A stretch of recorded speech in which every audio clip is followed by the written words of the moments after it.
All right, welcome to The Explainer. Today, we're diving into one of history's biggest, most tragic mysteries: what really causes war? You know, for centuries, the answers seemed pretty clear. Things like hatred, economics, maybe some evil leaders. But what if the real cause is something, well, something totally unexpected? I mean, think about it. The idea that optimism, not hatred, could be the thing that kicks off a conflict. It's a huge paradox, right? Well, a historian named Geoffrey Blainey spent decades digging into this, and his conclusion? It basically flips everything we thought we knew on its head. And this quote right here, it gets right to the heart of it. Blainey's big argument is that most wars start from a really dangerous miscalculation. Both sides are absolutely convinced they're going to win, and win fast. I mean, think about that. How is that even possible? Okay, so let's get into Section 1, the optimism paradox. I mean, just look at the confidence on display here. This wasn't just talk, not just propaganda. The entire German war plan was built on the idea of a short war. And the French, their officers were famously given maps of Germany, but not of France, because the idea of retreating onto their own soil was, well, it was unthinkable. And this kind of mutual, blinding optimism wasn't just a 1914 thing. It's a pattern we see over and over. So, if this is such a huge factor, what about all those other theories we've always heard? Which brings us to Section 2, where we're going to bust some common myths of modern war. You know, it's a nice thought, right?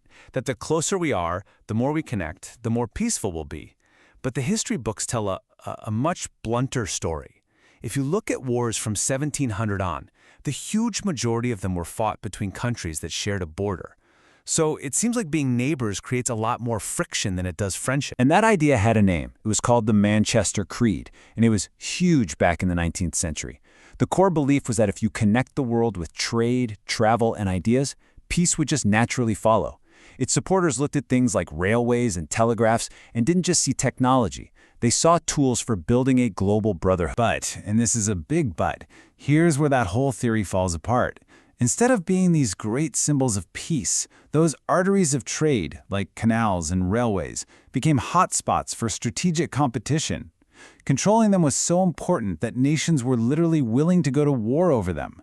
So the very things meant to connect us actually became things to fight over. Okay, this is a big one. The whole scapegoat war theory. The idea that a leader facing problems at home just starts a war to distract everyone and unite the country. It sounds plausible, right? But Blainey's research? It points in the complete opposite direction.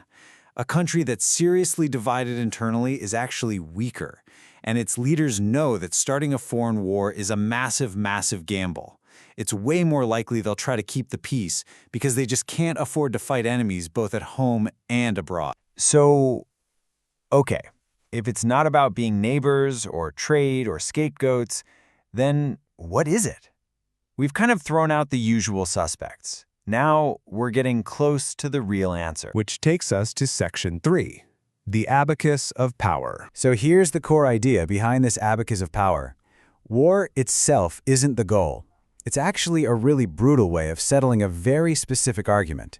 And that argument is simply this: who's stronger?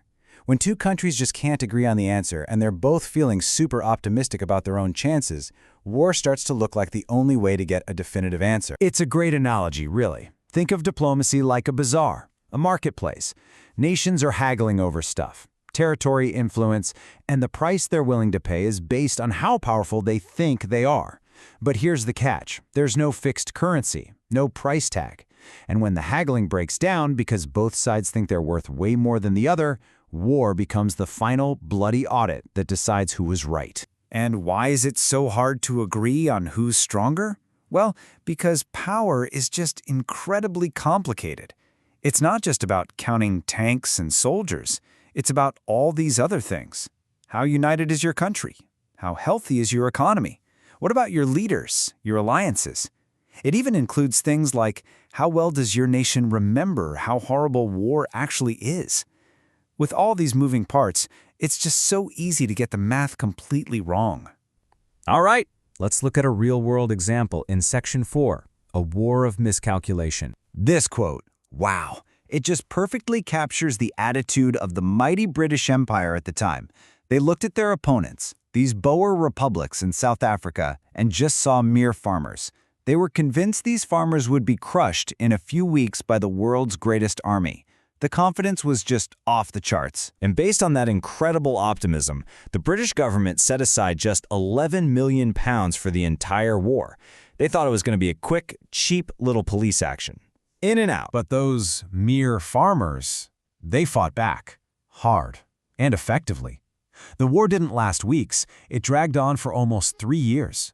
It ended up costing Britain more than 22,000 lives and, get this, a staggering £220 million. That's 20 times what they originally budgeted. A truly brutal lesson in the price of overconfidence. And this quote from a Boer politician really says it all. Both sides went into it thinking they would win. A victory that, well, it just wasn't possible for both of them. Both sides got the calculation wrong. And the result was an absolute tragedy for everyone involved. Okay, so this brings us to our final section. Section 5, the price of peace. And here it is, the whole theory laid out as simply as possible. War is what happens when you have mutual optimism combined with a disagreement about power. So what causes peace? Well, it's the opposite, mutual pessimism and an agreement on who's stronger. That agreement is often fueled by a healthy dose of realism, or pessimism about one's own chances. And this, right here, is the key insight. Peace isn't always about nations liking each other or sharing the same values. It's often a much colder calculation. It's the product of a clear, undisputed pecking order, an understanding of relative power that, unfortunately, is often decided by the outcome of a major war. So what's the big takeaway from all this? Blainey's work really challenges us to look beyond the usual headlines about hatred and ideology. Instead, it tells us to check the temperature, to look for signs of dangerous, unjustified optimism. It leaves us with a really provocative thought that maybe the greatest danger to peace isn't how much nations hate each other, but how badly they miscalculate their own strength. Thanks for joining us on The Explainer.